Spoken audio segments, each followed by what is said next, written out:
দেখুন বন্ধুরা, আজকে এঁচোড় রান্না করছি। আমি এখানে এঁচোড়টাকে কেটে ধুয়ে ভালো করে সেদ্ধ করে নিয়েছি। এবারে জলটা ছেঁকে নেব। এঁচোড়টা রান্না শুরু করছি।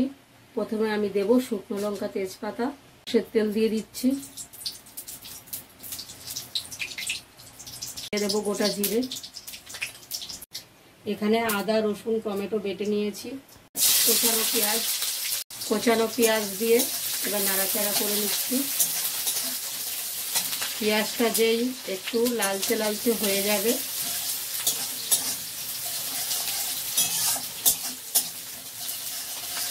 এবার আমি দিয়ে দেব। পেঁয়াজটা লাল লাল হয়ে গেছে, এবার আমি দিয়ে দেব আদা, রসুন, টমেটো বাটা। ভালো করে নাড়িয়ে দেব।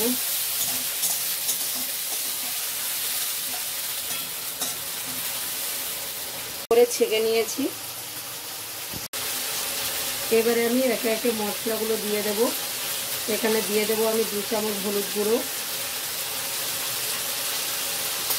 1 চামচ লঙ্কা গুঁড়ো, 1 চামচ জিরে গুঁড়ো দিয়ে ভালো করে নাড়িয়ে দিচ্ছি।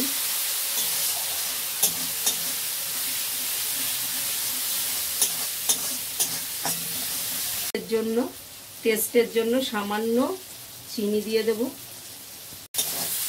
চিনি দিয়ে এবার আমি নাড়িয়ে দিচ্ছি।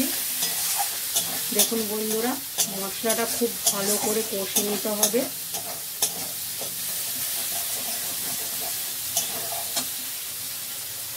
মশলা থেকে যখন তেল ছেড়ে দেবে, এবার আমি এঁচোড়টা দিয়ে দেব।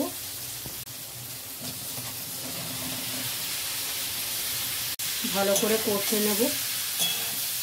মশলার সাথে কষে ভালো করে মিশিয়ে নেব।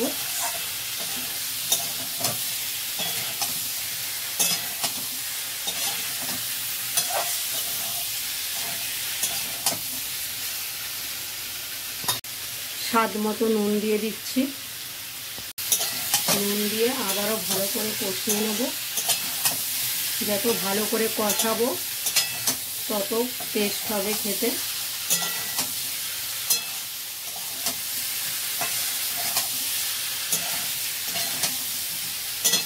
বন্ধুরা, আমার রান্নাটি দেখে যদি আপনাদের ভালো লাগে, চ্যানেলটিকে সাবস্ক্রাইব করে দেবেন, লাইক কমেন্ট করে দেবেন। আর বন্ধুরা, যারা এখনও আমার চ্যানেলটিকে সাবস্ক্রাইব করেননি, তারা অবশ্যই সাবস্ক্রাইব করে দেবেন। এবারে আমি অল্প পরিমাণে জল দিয়ে দেব, যেহেতু এঁচোড়টা আগে থেকেই সেদ্ধ করা ছিল। এঁচোড়টা বেশি ঝোল ভালো লাগে না। এঁচোড়টা মাখা মাখা খেতেই পুরো মাংসের মতো খেতে হয়, আর খেতেও খুব সুস্বাদু হয়। বেশি জল দিলে ভালো লাগবে না, তাই আমি অল্প একটুই জল দেব।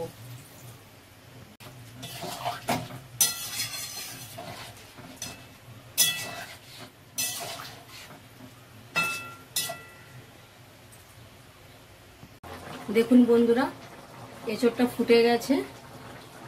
ফুটে কিরকম ঘন ঘন হয়ে গেছে। এবারে আমি উপর থেকে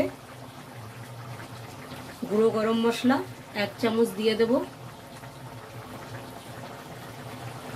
দিয়ে ভালো করে নাড়িয়ে দেব। এই এঁচোড়ের তরকারিটি ভাতের সাথে, রুটির সাথে, পরোটার সাথে খেতে খুবই ভালো লাগবে।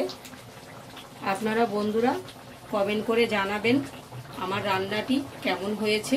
আপনাদের কমেন্টের আশায় আমি থাকব। দেখুন বন্ধুরা, কি সুন্দর লাগছে দেখতে, আর খেতেও খুব টেস্টি হয়েছে। রান্নাটা আমার রেডি হয়ে গেছে। এবারে আমি নামিয়ে নিচ্ছি।